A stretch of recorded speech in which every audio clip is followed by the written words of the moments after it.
This is the White Coat Investor Podcast, Milestones to Millionaire, celebrating stories of success along the journey to financial freedom. Here is your host, Dr. Jim Dolly.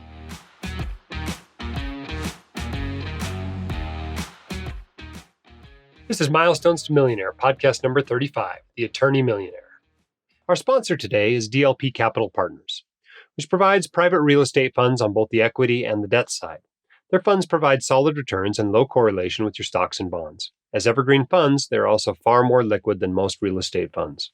I've invested on both the equity and debt side with them and appreciate the fact that they don't make money until I make money. Learn more about DLP at whitecoatinvestor.com/DLP. This is a podcast where we take your inspiring stories and the milestones that you've accomplished and celebrate them with you and use them to inspire your colleagues, your trainees, and everybody in whatever profession they're in to try to accomplish those same milestones. If you'd like to be on the podcast, you can apply at whitecoatinvestor.com/milestone. And we may have you on this podcast to celebrate your milestone, whatever it might be. Maybe it's paying off student loans. Maybe it's getting out of debt, paying off a mortgage, getting back to broke, becoming a millionaire, becoming financially independent. Whatever it is, this is your chance to come on and we will use your story to inspire others. We have a special guest today, an attorney that's become a millionaire. Let's get this attorney on the phone. All right, we have our guest today. Our guest today is an attorney. This is Paul. Welcome to the Milestones to Millionaire podcast. Thank you very much. It's great to be on. I understand you are a millionaire. Is that correct? Yep, that's correct. A little bit more than that, but yeah. All right. Well, tell us about your profession and how far you are out of school. Yeah, so I'm an attorney. I'm sure other attorneys listen to your podcast, but I find it very relevant, and 95% of the content is great for us, even if we're not in the medical field. So thank you for that. I'm a transactional attorney. I practice in the area of commercial real estate. I work at a kind of medium to large size firm in the Midwest. And I've been practicing law for about 8 years now. 8 years. And what's your approximate net worth? So I should say my wife's also an attorney. So we have a dual income. And we're at about 3.3 million, a little over that right now. Awesome. Congratulations on that. Thanks. Yeah, it's amazing. I never expected to be where we're at, but so feel very fortunate.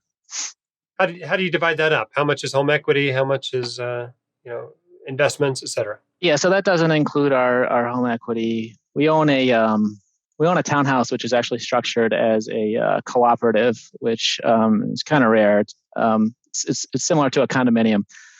So we own that free and clear. It's actually kind of hard to get financing for them. And we bought it pretty inexpensively in 2013 when home prices are much lower than they are now. So yeah, that number is all investments. It's about 1/3 in retirement accounts, about 2/3 in outside of retirement accounts, taxable brokerage accounts. And it's pretty much all index funds of one sort or another, about 75+% equities and about 20% in bonds and a little bit in gold and REITs. Now, I'm kind of surprised. I was expecting a commercial real estate attorney to have a real estate empire. No real estate investments. Why is that?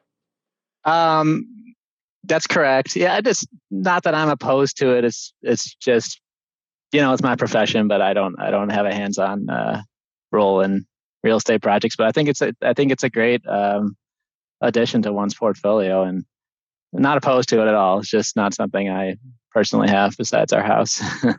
Okay. So eight years out of school, what's been your range of income throughout your career? So, like I said, my wife's an attorney as well. So our first year out of law school, I think combined, we were making about $250, and it's gone up pretty steadily since there. In the last 2 years, we've been around $600 combined.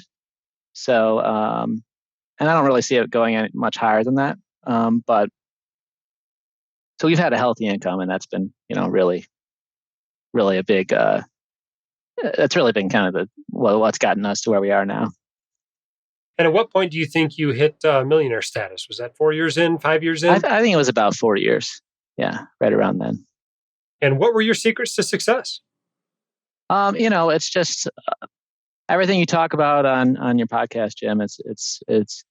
I don't think there's one secret. It's getting started early was helpful. We started Roth IRAs pretty early on before law school, and just contributing steadily, trying to be aggressive, and saving as much as you can. Really, just living below your means.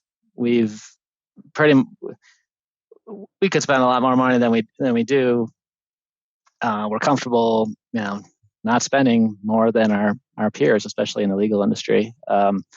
Avoiding lifestyle inflation, I think, is really key to building wealth. So I think that's it. Just investing consistently whenever you can, whenever you have money, throwing it at index funds, letting the stock market do the work for you. Do you think most people you work with would be surprised by your net worth? Maybe, yeah. I mean, a lot of people have a lot of lawyers have a lot of student debt. My wife and I are fortunate enough to have scholarships, merit-based scholarships throughout law school, and we didn't have student debt. And a lot of people just spend a lot of money. I mean, housing, cars, especially in the legal industry, there's a lot of pressure to kind of keep up with the Joneses and kind of live like your clients, which we make good money, but not as much as the clients, huh? Depending on the client, but yeah. So what do you think your savings rate was on average over those years? Were you saving 40% or 50% of your gross income? What do you think it was? I don't know. I've never tracked that number specifically, but I mean, we save a lot. So yeah, I wouldn't be surprised if it was around 50% or so. And the more you make, the higher it is, easier it is to get that rate up. What do you think you guys were worth when you came out of school? You had a little bit of investing money. It doesn't sound like much. Very much little student loans. Yeah, very little. So we both worked for a couple of years before law school. Didn't make much at all, really, enough to kind of carry us through law school with the scholarships. And then, in the law school, you work during the summers, you make a little bit of money there. Basically, this was kind of coming out of the Great Recession. Job market was pretty bad. And we basically had enough in savings to get through law school. I think we might have had $100,000 to our name out of law school, which we used most of that in our house. And so we were pretty much starting at not at zero, but close to it out of law school, and then built up. It still beats starting at minus 400,000. Right? Yeah, I mean that's for sure. We were really fortunate, and we went to a smaller regional law school. My wife, for one, could have got into a more very highly ranked law school that I did not get into. And she could have gone there and gotten even with a 50% scholarship, which was offered there. It was, she would have had six figures for sure and student loan debt. We both chose to go to the same law school regionally where, we were competitive given our academic qualifications, and we got scholarships to cover everything. It was great. So it was. None of this is from an inheritance, though. I inherited about maybe $20,000 from grandparents. That was in my early 20s. So small amount. Well, that's when it's most useful, though, of course. Yeah, definitely. So it sounds like you guys are on the same page when it comes to money. How did you guys get there? Yeah, absolutely. I mean, that's so key to have your spouse on the same page as you, and be in sync in terms of spending decisions. And I think we had some early conversations early in our marriage. I discovered the Bogleheads pretty early on, and I was really into them. And I credit the Bogleheads a lot with just teaching me about investing and giving me the confidence that it's really not that hard. You can do it yourself. And I would just talk to her about it. And, she wasn't quite as interested or as enthusiastic as me, but she's, very, very much on the same page and in agreement. And we have similar spending habits. And I don't know, I guess you got to find someone who shares the same, values as you and ideas around money. It's absolutely critical. Now, I haven't heard anything about any debt. Do you guys have any debt at all? No, we don't. Just credit cards that we pay off every month.